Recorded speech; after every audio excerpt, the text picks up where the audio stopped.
Thanks, Lizzie. Hey, everybody. So we are going to talk a little bit today about direct match. I know we're kind of split as to which networks are using direct match and which networks are not. But I want to make sure that you all have kind of a good understanding about how it works and how you access it, and also how easy it is to use. And I want to make sure also that we are mindful of the confidentiality of direct match. The direct match system has proven to provide a fast and easy way to conduct eligibility determination. And I want to reiterate that the data contained in the direct match system is confidential and must be protected. It's important to note that you will not be able to access children's or families' individual Medicaid or SNAP information. You will only be able to determine that a child is eligible for those services based on whether they are in the system or not. Information included in eScholar is collected for the purpose of doing state and federal reporting, making data available to educators and other stakeholders, and providing services to students. So put leave computer switched off phone audio. And must be maintained at all times. Unauthorized viewing, reproduction, copying, and or distribution of any student record or information outside the intended and approved use are strictly prohibited. Users who violate the authorized use of the system and or data will lose access privileges to the system and or data. Illegal access or misuse of the information will be reported to the proper authority. Thanks for listening to that. They make me read that when we talk about direct match.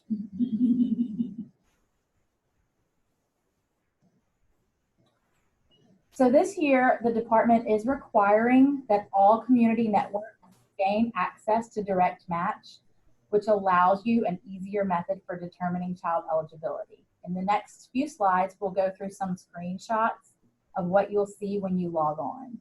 So for the 2021 school year, we are not requiring that you use it for eligibility determination, but we are requiring that you get your access, that you log on to it, that you kind of move around in it a little bit, and that you figure out how it works for you, because we will be requiring that you use it for your eligibility determination process in the 2021-2022 school year. The login URL to access the site, which is linked on your screen, is louisianasecureid.escholar.com. We are reaching out to networks currently to ensure that everyone has access and that it is assigned to the correct users. I'm also happy to walk through the use of the system and can provide any additional guidance that you need. As a reminder, each community network is allowed to identify 2 users who will be able to access the system. And I just want to note that these do not have to be lead agency employees. They can be, but if you also have program partners who play a big part in your eligibility determination, you may want to assign access to one of those folks. I know we have a user that has a user in the school district and then a user in one of their non-public schools that has the NSCCD program, and that seems to work for them. So they do not have to be lead agency employees. Once you're logged in, you'll be able to submit student data in the system to determine if a child is eligible. So if you don't currently have credentials in place to access direct match, or if you're not sure what your password is, or if it needs to be reset, please don't hesitate to reach out to me, because we are in the process of making sure everybody's set up. But if you think that you should be, let me know, because I can easily reset a password. So when you log on to the eScholar Direct Match site, you should access it using, again, that louisianasecureid.escholar.com web address. And then you'll enter the login information that I will provide to you once we've kind of gone through all of the assurances and everything that goes along with granting access. The login screen looks like this screenshot that is on the screen. So you'll access the URL, you'll enter your login ID and password, and then you'll click the login button. Once you log on to Direct Match, you'll see this screen, which is the Direct Match dashboard. From this screen, you will select the menu icon in the upper left-hand corner. This is the one that looks like the little black square with 3 white lines, and it's located on the top header bar. On this menu, you will then select the Match option. Selecting Match will bring you to this screen.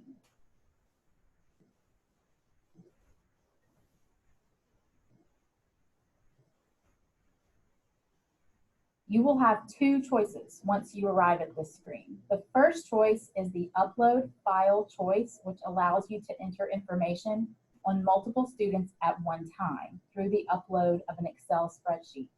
This process, if you might remember, was detailed in our vendor webinars that we did back in December of last year. I also have specific formatting instructions available if you're interested in using the file upload option. You do have to format your Excel spreadsheet in a particular way in order for the upload to work. The second option is the Enter Online option, which allows you to manually enter children for individual matching. So this is if you want to enter one child at a time. And if you're just dealing with a handful of children at one time, this is likely the easiest option for you. And it's actually a pretty quick process. So for our demonstration today, we're going to be using the Enter Online option.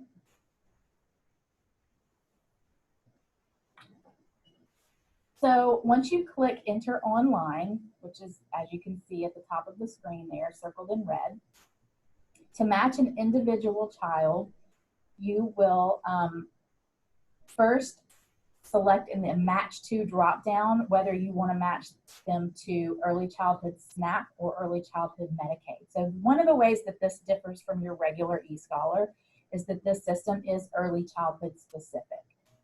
There won't be any children in this system that are older than 5 years old because it is specifically for determining eligibility for children who are birthed at 5. So we did set age guidelines, and so all of the information on children that are in the system is only for children who are through age 5. So you'll select whether it's Early Childhood SNAP or Early Childhood Medicaid, and then you'll see where your district is listed. And then the third box down is the school site code drop down. And what we recommend is that you select all schools/site codes so that you can encompass all of the locations within your network. And so once you've made those choices, you'll then complete the online entry form by entering all available information for each child in each field in order to get the best match outcome. Certain fields are required. Those are marked with an asterisk. And I do want to point out that entering the child's social security number is not a requirement. So you may have it and you can enter it if you'd like to. That would just guarantee a more accurate outcome. But if you don't collect social security numbers, that's absolutely fine. It is not a requirement for this system. And I want to make one note about the local ID field, which is a required field.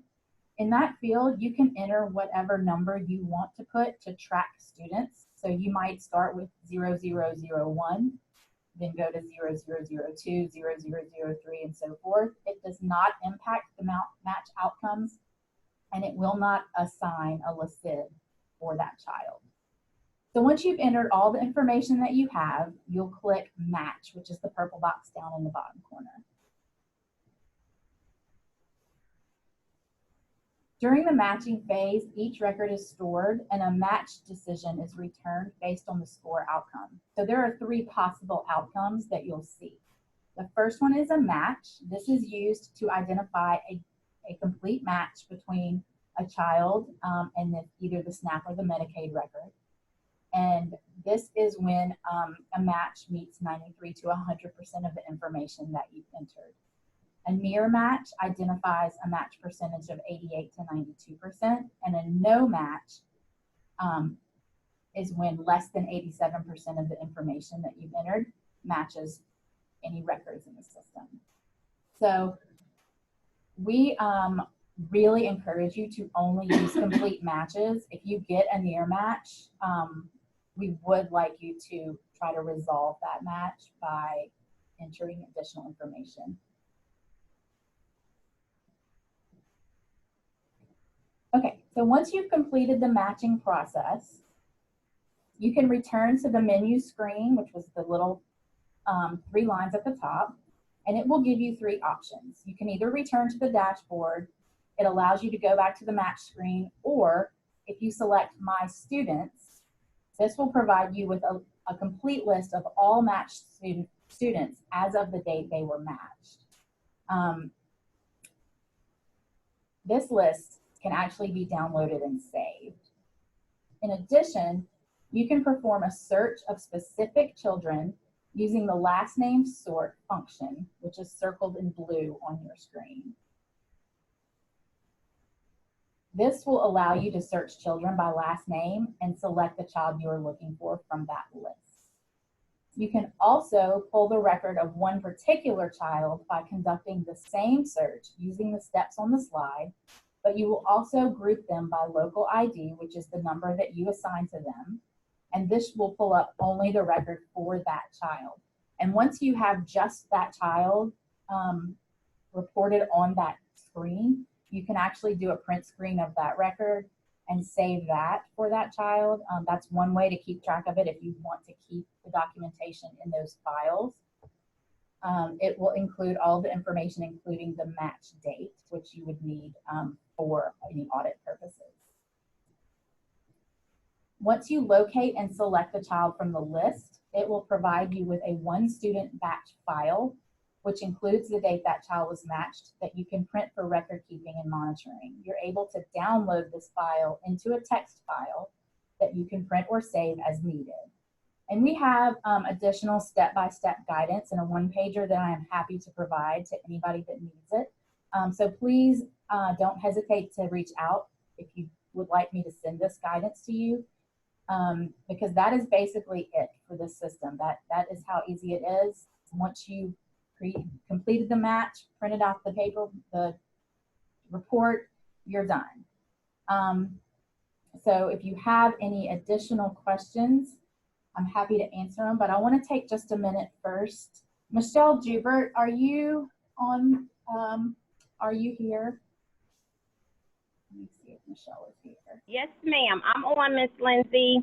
I can hear you. So I want to let Michelle talk to you for just a second. Michelle is in Calcasieu Parish, and they have been using Direct Match for the last year or so. And I wanted to let her share a little bit with you about her experience. So go ahead, Michelle. Hello, everyone. I can say last year we received the email from Miss Lindsay in regards to Direct Match, and didn't really know what we were jumping into. But I will tell you, in Calcasieu, we typically serve about 1,200 children in pre-K. And so through our different funding sources. So we needed a way to make it a little easier, just because the number of individuals that it typically takes us to process an application is a lot of people. Just because we serve 1,200, typically we receive probably about double that in applications. And so the process to go through that process and determine if families are eligible, I was just really excited about Direct Cert if it was just going to take away some of the extra steps when it comes to checking check stubs, determining the rate of pay, going through making sure all those things were meeting the date deadline and all of that. So with that being said, we decided to embrace Direct Cert, and I will tell you, I called Miss Lindsay and I told her it was the best thing ever, because a number of individuals, you know, come in and they don't have a check stub, or they get their check stubs electronically. And we have computers, they have access to it, but it's just an extra step that we do not have to do, just because the first thing we do is determine if the child is a Direct Cert child. And if they are, then at that point, we let the parent know. We don't go into Direct Cert. They don't even know what that is, so we don't go into that. We just tell them we've looked in the system and your baby is eligible for pre-K. And so they're typically very excited because they don't have to give us any additional paperwork. So that part is really nice. And then from there, we print out, just as Ms. Lindsay stated, when we pull them up, we print out a form that basically lists the child and gives us that information that the child is in the system. Now, I will tell you, because I was a little leery when Ms. Lindsay went to that slide about the children and the match, and it could be a certain percentage. I will tell you, with the 1,200 or more children that we have checked, I will tell you that that is few and far between, that the child is not 100%, you know, a 100% match in that system. Now, I will tell you, I heard Ms. Lindsay say you don't have to put the social. We do put the social just because, and that may be the reason why we have so many matches, but we do put the social for the children, and you don't have to, but we do, and those children come up like very quickly. And one of the things that we're doing this year to kind of streamline the process, just because we were audited this year, is on our eligibility worksheet, those questions that are in that direct cert system that we have to ask or have without really having to go through the application and look for it. It asks for, I think, their name, first and last name, like I said, the social security number. We put that on the Word document that Ms. Lindsay sent to us. We have added a little tab, and we had it on our application last year, and it's just called CPSB checklist. And so we make sure that we have, my secretaries, we have to know if it's a male or female, and sometimes you can't tell by the name. They circle and say whether it's a male or female. In the race box, you can go all the way to the bottom, and it lists all the races. So I don't even care what race the child is, because it's not on the birth certificate. So I just go all the way to the bottom in that system, in the direct search system, and I just click all races, so I don't have to determine that. And so then, or know that information, but I do typically ask for the social, the gender of the child, the first name, last name, and that's about it. And then from there, if they pop up, then we print it, we staple that to the eligibility worksheet, we check off, and we are done. And I will say probably about 90%, if not more, of our applicants for the 2019-2020 school year, they were eligible through direct cert. And so we were elated because it's just less work, manpower on our end. Now, I will tell you, I did not this year embrace the Excel document. Matter of fact, Ms. Lindsay, I sent you an email because I would like to try that out to see if it were. I tried, but it didn't work for me. But because of the number of kids we have. But we did it last year, entering it online. And I will tell you, I have access, and I have a secretary that has access. But because I did not know it, and know the system well enough, and I wanted to ensure that it was accurate just for eligibility purposes and auditing purposes, I checked every single child. And I know that's a lot. You're probably like, oh my goodness, she just has extra time on her hands. I really don't. But I did not know the system well enough to be able to tell like my clerk or someone else, hey, if you get this, do this. But once you learn the system, let me tell you, like I said, there are few and far between where when we put that social in that it was not a match. I would say, like I said, very few. So I would recommend using the social just because it makes it a little easier to let you know. But if you don't, just know the system definitely is a great system to use in regards to determining eligibility. Thank you so much, Michelle. We have a few questions in the chat box, so I want to make sure that we cover all of these. The first question, if a child is matched to early childhood Medicaid, can that be used for eligibility purposes? So it can. It can. And the reason is because while Medicaid has various income limits for its various programs, the system that we have built caps those at the 200%. So any child that you match is at 200% or below. And this information comes to us from various other agencies who have all of this information. And so you can be assured that if you get a child that is a match, they are at the 200% or below, and they would be, it's definitely usable for eligibility purposes. Another question is, can direct match be used for Headstart monitoring? No. I would say no, just because we do Mm-mm. go up to 200% in this system, and I know Headstart has some lower income limits. It is 100%. No, didn't solve my Head Start problem. But Miss Lindsay, one other thing, if you don't mind me sharing, because I will tell you, I know some of the districts may have this issue as well. Another issue that we have is a lot of our families that come in, they receive SNAP benefits. And so we typically, like I said, allow them to use the computer, and they have to figure out their cafe account. And everybody's not as technology savvy when it comes to that, because a lot of them have it on their phone where the password is already saved. And then if you go out of that system and you don't log out, you have to wait 15 minutes. It's just a lot of work.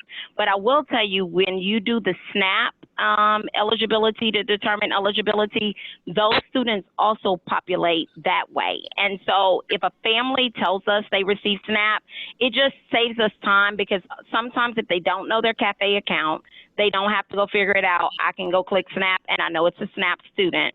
And then the other thing is the fact that if they bring the letter that comes in the mail from the SNAP office, a lot of times there's a certain letter that has the child's name, first name, last name, and the eligibility date. And a lot of time families cannot find that. So we also have found it beneficial for SNAP. We typically, when I process, I typically click Medicaid. But if I know the family received SNAP because they either indicated it or they took a picture of their SNAP card in our online application, then I just automatically go to SNAP, because I know this mom has the card, and I go to check and see if they have SNAP benefits. So I just wanted to add that, Miss Lindsay, and then I'll hush. No problem. Thank you so much. We also have a comment from Emmy in Lafayette, who says they have started using direct match and have been very successful with the process. They have found some children that are eligible when searching SNAP but not Medicaid. So they always check both filters to match to ensure that they don't miss any kids. And that's a great idea. East Baton Rouge also is using direct match, and they say it's great and very easy to use. So I just would really like to encourage everybody, if you are not using direct match, to please give it a shot this year. I don't think that you'll regret it by any stretch. So I will be, like I said, reaching out to everybody, even if you already have access, because we want to make sure that the folks who were given access last year are still the same users, just to make sure that everybody's up to date with all of their passwords and everything. And so I'm going to turn it back over to Lizzie. If you have any additional questions about direct match, then please reach out to me by email. Most of you have my email, but in case you don't, it's Lindsay, lindsey.bradford@la.gov, and I'm happy to help you with that. And with that, I'll hand it to Lizzie for some reminders. Thank you, Lindsay. Really appreciate it. Just a few